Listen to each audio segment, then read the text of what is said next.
కాబట్టి దేవుని యొక్క మాట ఎవరైతే వింటున్నారో, ఎవరైతే దాన్ని తీసుకుంటున్నారో వారు నిలబడతారు. ఎగతాళి చేసేవాళ్ళు లేరా? నువ్వు మందిరానికి వెళ్తున్నావా అంటే ఎగతాళి చేసేవాళ్ళు ఎంతమంది? అప్పుడు ముసలోడు అయిపోయావా? దేవుడు దేవుడు అంటున్నావు. దేవుడి దగ్గరికి వెళ్తున్నావు అంటే నువ్వు అసలు ముసలోళ్ళు అయితేనే వెళ్ళాలి దేవుడి దగ్గరికి అనేటువంటి వాళ్ళు ఎంతమంది లేరు? నోవాహు అంట పని చేసుకుంటున్నాడు, ఏదో పని చేసుకుంటున్నాడు నోవాహు. దేవుడు వచ్చి మాట్లాడు, నోవాహు అంటే ప్రభువా అన్నాడంట, నాకు నువ్వు ఓడను సిద్ధపరచుకో. ఏం సిద్ధపరచుకోవాలి? ఓడని సిద్ధపరిచేది దేనికి ప్రభువా? ఆకాశము నుండి వర్షాన్ని నేను కుమ్మరించబోతున్నాను. హల్లెలూయా. ఆకాశము నుండి వర్షాన్ని కుమ్మరిస్తాను, నీవు నీ ఇంటి వారు ఆ ఓడలో రక్షణ పొందండి. ఆ జలప్రలయంలో నువ్వు నశించిపోకుండా నువ్వు రక్షణ పొందాలంటే ఓడను సిద్ధం చేసుకో అనగానే నోవాహట ఆ చుట్టుపక్కల వాళ్ళందరికీ కూడా చెప్తున్నాడట, యేసు ప్రభు దేవుడు నాతో మాట్లాడాడు, ఇదిగో ఆకాశము నుంచి వర్షం పడుద్ది, మనమందరం మునిగిపోతాం, ఈ ఓడలో మనమందరం రావాలా, ఎక్కడి రండి అంటే నోవాహు పిచ్చి పట్టింది అయ్యా. పెళ్ళిళ్ళు జరుగుతుంటే నోవాహు ఏంది ఓడలో కూర్చుంటాడు? ఇక్కడ పెళ్ళిళ్ళలో ఎంత ఎంజాయ్మెంట్ ఉంది చెప్పండి, ఎంత ఎంజాయ్మెంట్ పెళ్ళిళ్ళలో. అదేదో డీజే పాటలు, డిస్కో పాటలు, ఒకరి మీద ఒకరు రంగులు చల్లుకోవడాలు, రంగు నీళ్లు చల్లుకోవడాలు. అబ్బా సంతోషం అంతా ఇక్కడుంటే నోవాహు ఏంది కుటుంబాన్ని తీసుకెళ్ళి ఓడలో కూర్చున్నాడు. చెప్పాలా? దేవునికి స్తోత్రం చెప్పండి. హల్లెలూయా. నోవాహు ఏంది ఓడలో కూర్చున్నాడు పోయి, ఇక్కడ మేమేంది రంగురంగులు ఇల్లులు కట్టుకుంటున్నాం, ఒకళ్ళు పిలుచుకుంటున్నాం. ఇంత సంతోషం అనేది మాకు ఇక్కడ ఉంటే నోవాహు ఏంది ఓడలో కూర్చున్నాడు కుటుంబం తీసుకుని వెళ్ళి, పైపెచ్చు మమ్మల్ని రమ్మంటాడేంది? పిచ్చోడు కాకపోతే ఎందుకు పిచ్చోడు అంటారంటే ఒకరికొకరు చెప్పుకుంటారు. ఏమని? పిచ్చి మాటలు మాట్లాడుతున్నాడు నోవాహు. ఏం మాట్లాడుతున్నాడు? పిచ్చి మాటలు. ఆకాశం నుంచి అంట వర్షం పడిద్దంట, ఆకాశపు తూములంట వెప్పబడతాయంట. ఎంత పిచ్చోడు కాకపోతే ఎప్పుడన్నా మనం చూసామా ఆకాశం నుంచి వర్షం పడ్డం? మనకు తెలిసిందేంది? భూమి మీద ఉన్నటువంటి తేమ, భూమి మీద ఉన్నటువంటి ఆ గాలి ఆవిరి లేచి మనకి వర్షం పడుతుంది. ఇతనేంది వెరైటీగా చెప్తున్నాడు, ఆకాశ తూములు వెప్పబడి అక్కడి నుంచి వర్షం వస్తుంది అంటున్నాడు. ఇది నమ్మే మాటేనా? ఊరుకోవయ్యా, భలేగా ఉన్నావు. నమ్ముతాం? దేవుడి విషయములో నీ జ్ఞానము పని చెయ్యదు. గట్టిగా చప్పట్లు కొట్టండి, గట్టిగా కొట్టాలా. దేవుడి విషయములో నీ ఆలోచన మురికి గొడ్డ వంటిది, నీకొచ్చే ఆలోచన వెర్రితనము వంటివి. దేవుడు జ్ఞానులను సైతం వెర్రివారిగా చేస్తాడు. దేవుడి యొక్క చిత్తం ఏంటంటే ఆయన మాటకు మనము లోబడాలి. హల్లెలూయా. ఆయన మాటలు మనం వినాలి. నోవాహు చెప్తున్నాడు, జలప్రళయం వస్తుందయ్యా, మొత్తం అంతా కూడా మునిగిపోతాం, ఓడలోకి రండి అని నీతిమంతుడైన నోవాహు స్వార్థ ప్రకటించాడంట. హల్లెలూయా. చెప్పండి గట్టిగా హల్లెలూయా. చెప్పండి గట్టిగా హల్లెలూయా. పేతురు రాసినటువంటి పత్రికలో చూడండి, పేతురు రాసినటువంటి 2వ పత్రిక 2వ అధ్యాయము 5వ వచనం చదవండి అమ్మా. 5 మరియు ఆయన పూర్వకాలమందున్న లోకమును విడిచిపెట్టక భక్తిహీనుల సమూహము మీదకి జల ప్రళయము రప్పించినప్పుడు నీతిని ప్రకటించిన నోవహు మరి 7గురిని కాపాడిను. నోవహు యొక్క పని ఏంటి? అక్కడ ఏం పని చేశాడు నోవహు? నీతిని ప్రకటించిన నోవహు.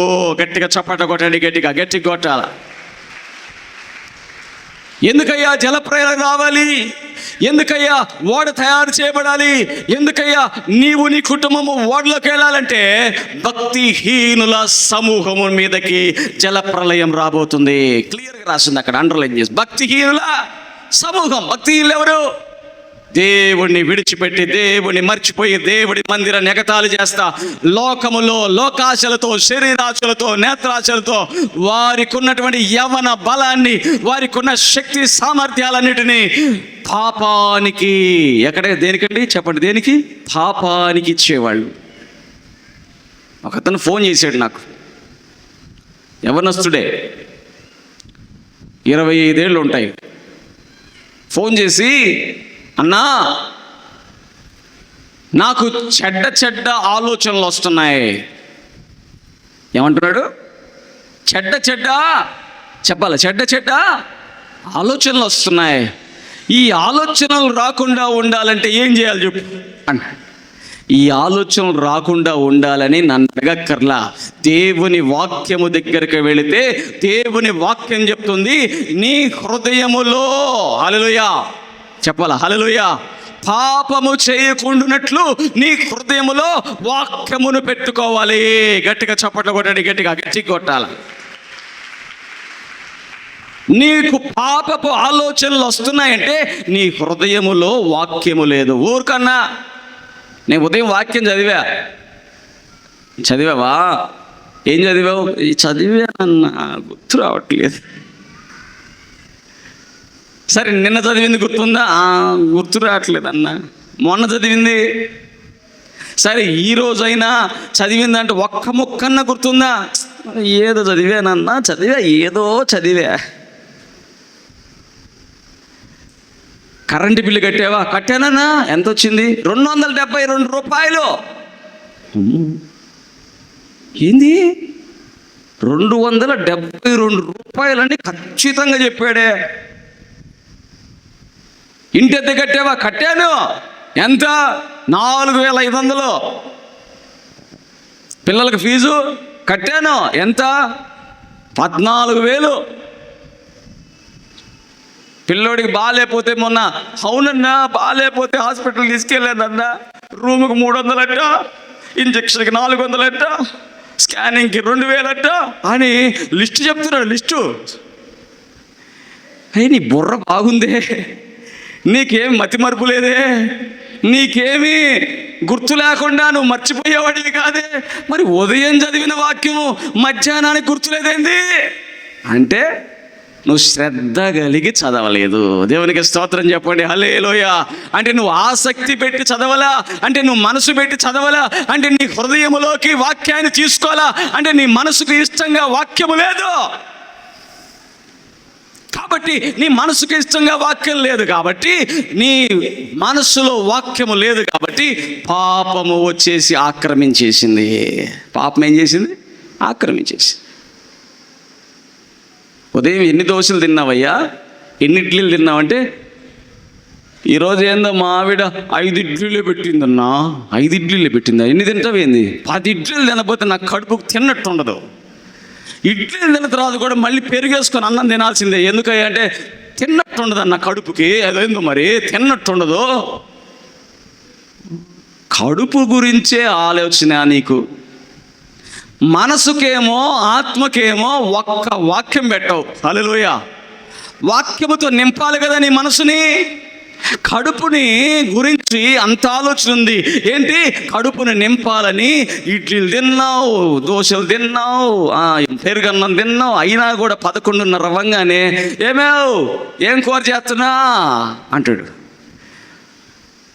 అంటే కడుపుకు నింపాలనే ఆశ ఎంత ఉందంటే అదే ఆలోచన హృదయానికి నింపే ఆలోచన ఎంతమందికి ఉంది ఇక్కడ? దేవునికి స్తోత్రం. నీవు హృదయాన్ని నింపితే వాక్యముతో నీవు నిత్యము నిలిచి దేవుడి శూర కార్యాలు నీ పట్ల జరుగుతాయి. గట్టిగా చప్పట్లు కొట్టండి, గట్టిగా కొట్టాలా. పాపము నీ దగ్గరికి వస్తుందా? అసలు పాపం అంటే నీకు సంబంధం లేదు. పాపముతో నీకు పాపంతో జోలు ఉండదు. ఎందుకంటే పాపం నీ దగ్గర రాలేదు. పాపం ఎక్కడికి వచ్చింది? పాపం హృదయంలోకి వచ్చింది.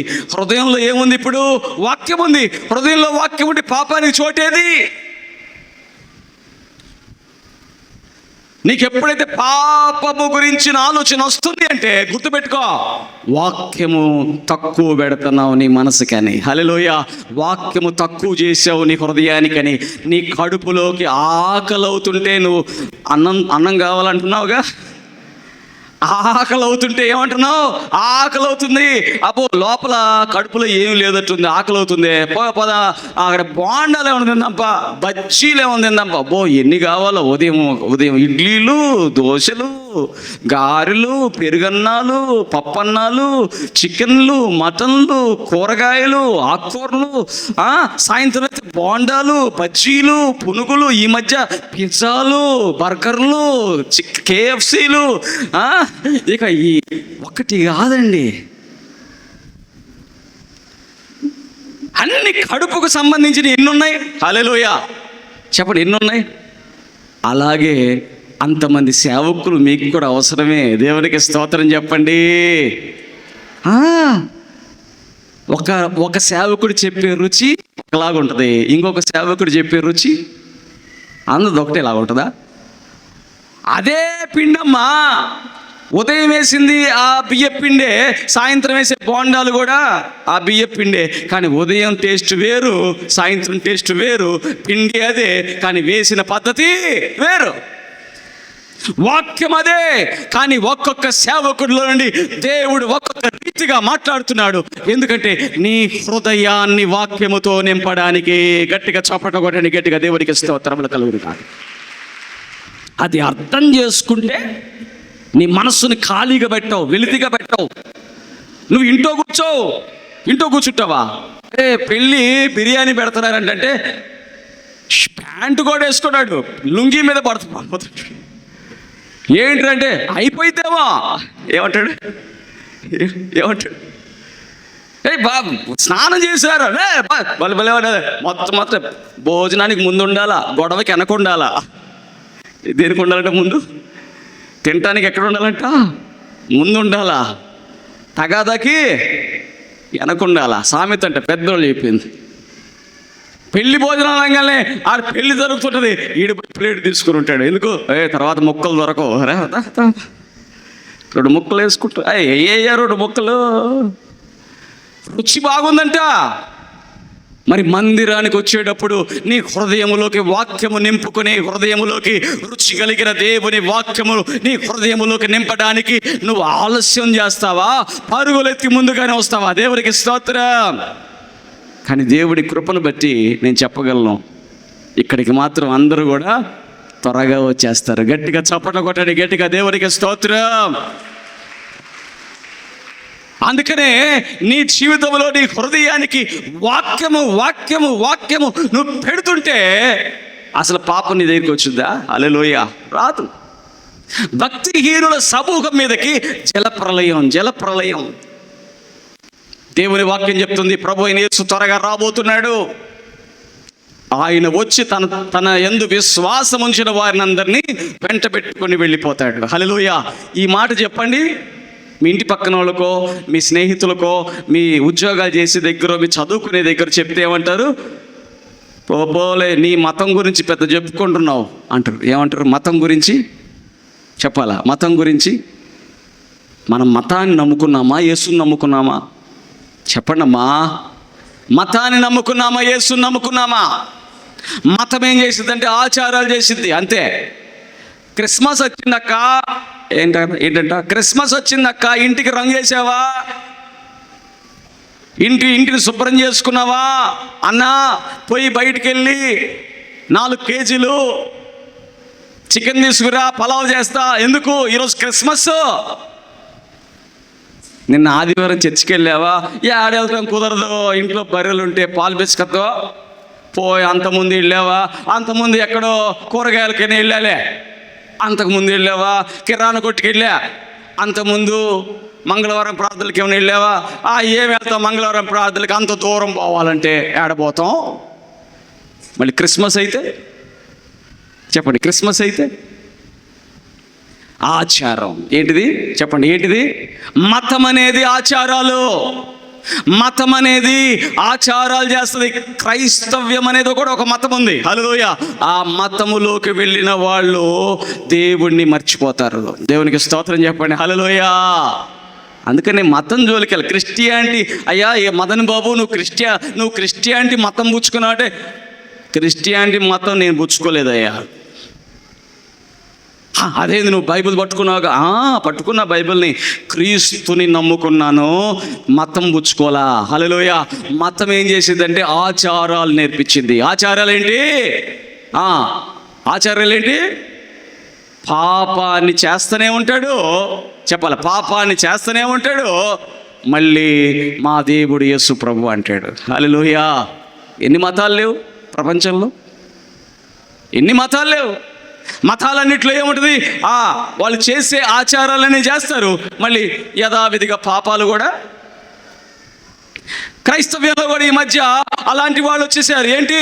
పాపాలే, చర్చికి వెళ్ళేది చర్చికే. హల్లెలూయా.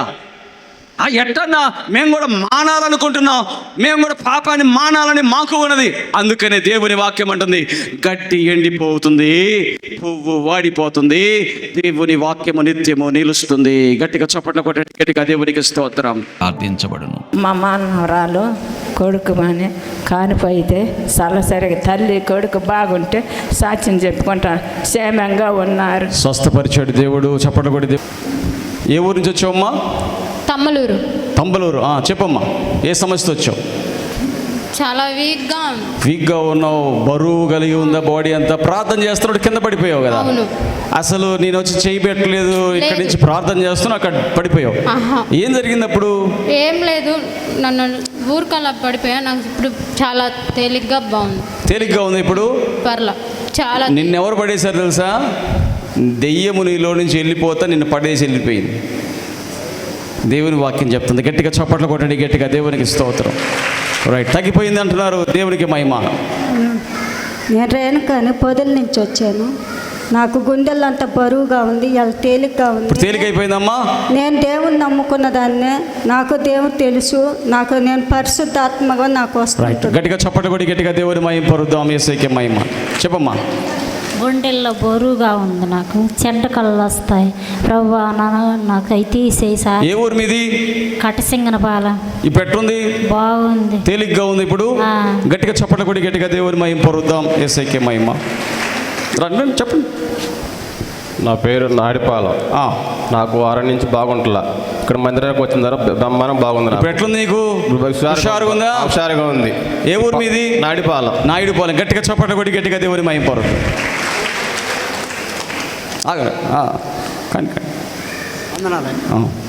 పోయిన మంగళవారం నాకు కడుపులో నొప్పికుంటే పాస్టర్ గారికి ఫోన్ చేసిన, మంగళవారం రాయి అంటే, మంగళవారం రాలేదు సార్, వచ్చే మంగళవారం వస్తానన్నా.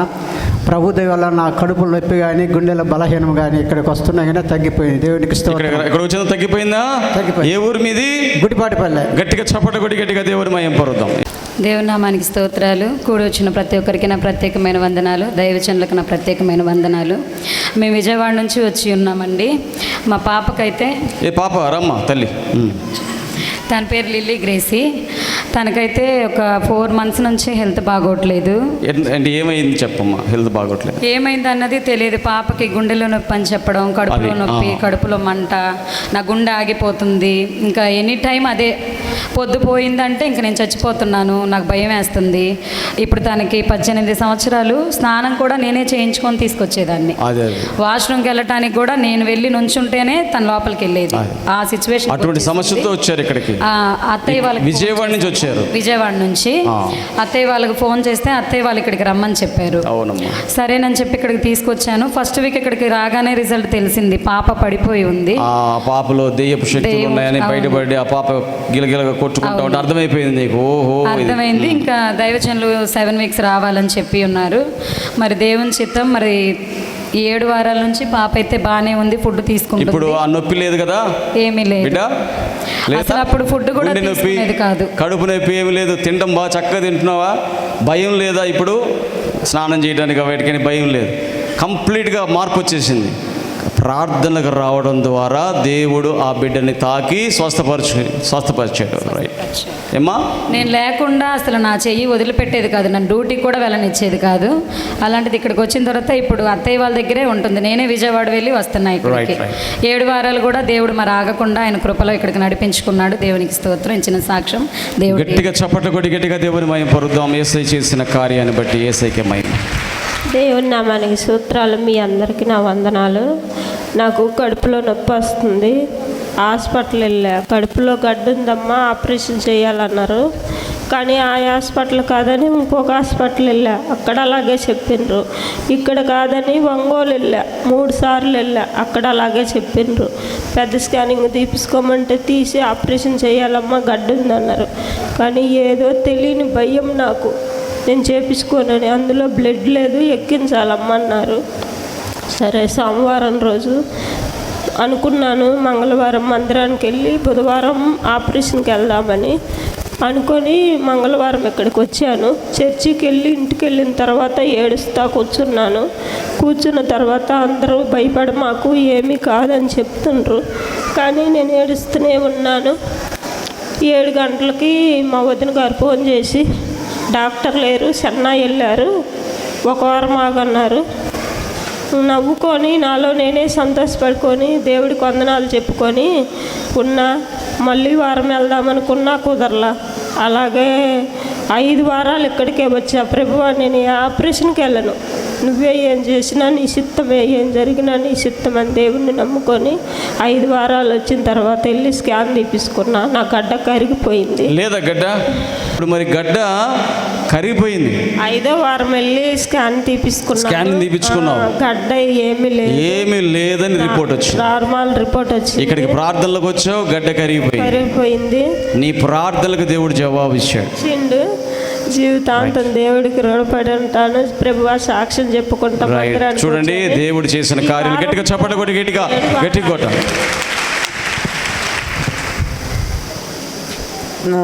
అమ్మగారికి అయ్యగారికి వందనాలు. నా మోకాలు నొప్పులు, నా నడుముల నొప్పులు పోతే నీకు 7 వారాలు వచ్చి నేను సాక్ష్యం చెబుతాను తండ్రి అన్న చెప్పినా. నా చెల్లెల్ని కూడా స్వస్థపరిచిండు. కానీ నీటి బుడకలు ఉన్నాయన్నాడు. అయ్యగా దేవుడు స్వస్థపరవాలని మనసు పూర్తిగా కోరుకొని మేము మందిరానికి. ఓకే అమ్మ, గాడ్ బ్లెస్ యు. గట్టిగా చప్పట్లు కొట్టి దేవుని మహిమ పరుద్దాం. రాష్ట్రంకి పాస్టర్కి వందనాలు. నాకైతే ఇక్కడికి వచ్చి నాకు నేర్చం ఉండి పడిపోయిన, కాళ్ళు చేతులు నొప్పులుగా ఉండి ప్రార్థన చేస్తునేసరికి నాకు నీరసం తగ్గిపోయిందా? ఇప్పుడు వెంటనే ఇప్పుడు తగ్గిందా? హుషారు వచ్చిందా? హుషారు ఫుల్గా. ఏ ఊరు మీది? ఎలుగారిపాలెం. గట్టిగా చప్పట కొట్టి గట్టిగా దేవుని మహిమ పరుద్దాం. యేసయ్యకి మహిమ. పాస్టర్కి నా వందనాలు. నాకు గ్యాస్ ట్రబుల్ బాగా జ్వరం వచ్చింది, గుండె టెకటెక కొట్టుకుంటుంది. నా భర్తకు అలత ఆయాసము, నా భర్త కానీ చెవులేని రావు. మా ఇద్దరికి ఏందో దేవుడా అని, యేసయ్యా నువ్వే మమ్మల్ని బతికించినా, నువ్వే తీసుకుపోయినా, నువ్వే మాకైతే ఎవరు లేరు. నా తండ్రి నువ్వే నన్ను పిలిచినావు కాబట్టి అని నేను ప్రార్థన చేసుకొని యేసు రక్తం తెచ్చిండు మా ఆయన. బేరానికి పోయేస్తా యేసు రక్తం పూసుకున్నా మమ్మల్ని స్వస్థపరిచిండు దేవుడు. ప్రభు స్వస్థపరిచుడు. గట్టిగా చప్పట్లు కొట్టి గట్టి కొట్టాలా. యేసయ్యకే మహిమ. నేను కన్ను ఆపరేషన్కి పోతా భయపడతా వెళ్ళినా కూడా తండ్రి నా కన్ను బాగా కనిపించి నాకు ఏ నొప్పి లేకుండా బాగుంటే మందిరానికి వచ్చి సాక్ష్యం చెప్పుకుంటానన్న. కన్ను బాగుపడింది. గట్టిగా చప్పట్లు కొట్టి గట్టిగా దేవుని మహిమ పరుద్దాం. యేసయ్యకే మహిమ. అమ్మగారికి అయ్యగారికి నా వందనాలు. నిన్న నైటు నాకు బాడీ మొత్తం ఎలర్జీ వచ్చింది, బెందులు వచ్చాయి. దేవా, నేను తగ్గిపోతే మంగళవారం సాక్ష్యం చెప్పుకుంటాను అనుకున్నా. 1 నిమిషంలోనే తగ్గిపోయింది. ప్రేయర్ రాసుకున్నారా? రాసుకున్నా. తగ్గిపోయిందా? తగ్గిపోయింది. దేవుడి నామములో అడిగితే దేవుని యందు విశ్వాసం ఉంచితే తగ్గుతాయి అంటుంది బిడ్డ. గట్టిగా చప్పట్లు కొట్టండి. గట్టిగా కొట్టాలి. అలాగనే నాకు ఇంట్లో పని చేసుకోవడానికి కూడా సోమరితనంగా ఉండేది, నిద్రపోయేలా అలాగుండేదాన్ని. ఇంట్లో వాళ్ళు తిట్టేవాళ్ళు. దేవా, నేను సోమరితనంగా ఉండే పని చేసుకొని నీ యందు విశ్వాసం కలిగి బ్రతకాలనుకున్నా. దేవుడు నాకు మంచి శక్తిని, మంచి జ్ఞానాన్ని దేవుడు దయచేసాడు. చురుకుదనం వచ్చేసిందా? ఇప్పుడు సోమరితనం లేదు. సోమరితనము దేవుని బిడ్డలకు ఉండకుండును గాక. చురుకుదనముతో ఇక్కడ ఉన్న వారందరూ నింపబడుదురు గాక. గట్టిగా చప్పట్లు కొడతాను. గట్టిగా దేవునికి స్తోత్రంలో. అయ్యగారికి అమ్మగారికి వందనాలు. నాకు పోయిన వారము మోకాలు నొప్పి బాగా ఉంది, నడవలేకపోతున్నా. ఈ వారం వచ్చిన తర్వాత కాలు నొప్పి తగ్గింది. 2 వారాలు వచ్చినా కాలు నొప్పి తగ్గింది. తగ్గిపోయింది నొప్పి? మోకాలు నొప్పి తగ్గింది. ఎంత వయసు అమ్మా నీకు? 50 ఫిట్స్. తగ్గిపోయిందా? ఏ ఊరు మీది? తలమల్ల. గట్టిగా చప్పటి కొడి, గట్టిగా దేవుని మహిమ పరుద్దాం. ఏసైకే మహిమ కలుగును గాక. మా అబ్బాయికి 10 రోజుల నుంచి జ్వరం తగ్గుతుంది. మొన్న మంగళవారం ప్రార్థనకు వచ్చి సాక్ష్యం చెబుతాను అనుకున్నా. ఏసు రక్తం రాసాక తగ్గిపోయిందమ్మా. ఏ ఊరు మీది? సాయినగర్. ప్రభు స్వస్థపరిచాడు. గట్టిగా చప్పటి కొడి, గట్టిగా దేవుని మహిమ పరుద్దాం. అమ్మగారికి అయ్యగారికి వందనాలు. నా సాక్ష్యం ఏంటంటే 20 సంవత్సరాల నుంచి కూడా డబ్బులన్నీ ఎదపోతూనే ఉన్నా. నా కాళ్ళు నొప్పులు తగ్గటం లేదు, ఏమీ తగ్గటం లేదు. ఆయాసం అంతా వాళ్తా ఉంటుంది. 9 వారాలు వచ్చినాను. తగ్గిపోతే సాక్ష్యం చెప్పుకుంటున్నాను అనుకున్నాను. తగ్గిపోయిన ఈ కాలు అయితే అసలు పాదం కింద పెట్టలేదు, ప్యాస కూడా వేయలేను. ఇప్పుడు బాగానే ఉంది కాలు. కాలు నొప్పి తగ్గిపోయింది. ఇప్పుడు చక్కగా నీ పన్ను చేసుకుంటున్నావమ్మా. ఏ ఊరు మీది? మాది ఎల్లటూరు. దేవుడు స్వస్థపరిచాడని చెప్తున్నారు. గట్టిగా చప్పట్లు కొట్టి, గట్టిగా దేవుని మహిమ పరుద్దాం. నాకు గుండెల బరువుగా ఉంది, కాళ్ళు నొప్పులు ఒకరు తగ్గింది. ఇప్పుడు తగ్గిందా? తగ్గింది. ఒక్కరు తగ్గిందా? ఎక్కువ తగ్గింది? మొత్తం తగ్గిందా? ఏమ్మా ఏ ఊరు మీది? త్రిపురాంతకం. గట్టిగా చప్పట్లు కొట్టి ప్రభు స్వస్థపరిచాడు. యేసయ్యకే మహిమ కలుగును గాక. నాకు కుడి కాలు అసలు విపరీతంగా లేయలేకపోయినా, అసలు కాలు తీసి పక్కన పెట్టలేదు. ఆపరేషన్ చేసిన కాలు మొద్దు బారినట్టు అటు బారింది అనుకున్న. తండ్రి నేను మంగళవారం ప్రార్థనకు వచ్చి సాక్ష్యం చెప్పుకుంటాను. తగ్గిపోతే అనుకున్నా. సోమవారానికి నొప్పి వచ్చి మంగళవారానికి అలా వచ్చి నడిచి. ఓకే అమ్మా. దేవుడు స్వస్థపరిచాడు. యేసయ్యకే మహిమ కలుగును గాక. మా అమ్మాయికి జ్వరం వచ్చింది పోయిన మంగళవారం మాకు. ఎప్పుడు అమ్మాయికి జ్వరం వచ్చినా సరే బ్లడ్లో ఇన్ఫెక్షన్ ఉంది, టైఫాయిడ్ అని చెప్పారు. ఈసారి అయితే నేను టెస్ట్ చేయలేదు, చూయించుకొని వచ్చి ఇక్కడికి ప్రేయర్కి వచ్చిన. దేవుడు వెంటనే అమ్మాయికి స్వస్థత దయచేసి ప్రభు స్వస్థపరిచాడు. ఏ ఊరమ్మా మీది? గంగదేవిపల్లి. గట్టిగా చప్పట్లు కొట్టి, గట్టిగా దేవుని మహిమ పరుద్దాం. నాకు తెల్లగొడ్లు అవుతున్నాయి, కాళ్ళు నొప్పులు. 3 వారాలు వచ్చి సాక్ష్యం చెప్పుకుంటాను. తగ్గిపోయింది. ప్రభు స్వస్థపరిచాడు. గట్టిగా చప్పట్లు కొట్టి దేవుని మహిమ పరుద్దాం. సార్ గారికి, మేడం గారికి వందనాలు. మాది ఈ ఊరే. నా పేరు జ్యోత్స్న. నాకు బేస్తవారం రోజు కడుపులో బాగా నొప్పి వచ్చింది, నడుములు కూడా నొప్పులు వేసినాయి. నేను మా ఆయన ఒకటైంది హాస్పిటల్కి వెళ్ళలేకి. అయినప్పుడు నాకు చాలా భయంగా ఉంది, గర్భసంచికి ఏమైనా అయిద్దని. వెళ్ళినప్పుడు అక్కడ ఓపీ కూడా ఫ్రీయే, స్కానింగ్ ఫ్రీయే, ఏం లేదని చెప్పారు. వేడి వల్ల కడుపులో నొప్పి వచ్చిందమ్మా అన్నారు. రిపోర్ట్ నార్మల్ వచ్చింది. నేను సాక్ష్యం చెప్తానని ఒప్పుకున్నాను. ప్రభు స్వస్థపరిచాడు. ఆ బిడ్డకి నార్మల్ రిపోర్ట్ వచ్చింది. గట్టిగా చప్పట్లు కొట్టి దేవుని మహిమ పరుద్దాం. దేవునికి మహిమ కలుగును గాక. ప్రియమైన దేవుని బిడ్డలారా, మీ అందరికీ నా వందనాలు చెల్లిస్తున్నాను. మంగళవారం రోజు మిమ్మల్ని అందరినీ కూడా కుటుంబాలుగా తరలివచ్చి దేవుని సన్నిధిలో ప్రార్థనలు చేసి కుటుంబాలు రక్షించబడినట్లు, ప్రభు రాకడ కొరకు సిద్ధపడినట్లు మీరందరూ కూడా కుటుంబాలుగా తరలి వచ్చి ప్రేయర్ ల్యాండ్లో జరిగేటువంటి ప్రార్థనల్లో ఏకీభవించగలరు. ఉదయం 10 గంటలకు ప్రారంభమవుతుంది. ప్రార్థనల అనంతరం ప్రేమ విందు కలదు. వచ్చినటువంటి ప్రతి కుటుంబం కొరకై వ్యక్తిగతంగా ప్రార్థించబడును. ఈ కార్యక్రమమును మీకు అందించుటకు సహకరించిన వారు తేళ్ల జేమ్స్ గారు, మాకం ఏసన్న గారు, శేఖర్ గారు. దేవుడు వీరి యొక్క మంచి మనస్సును బట్టి వీరి చేతి పనులను దీవించి ఆశీర్వదించును గాక. ఆమెన్.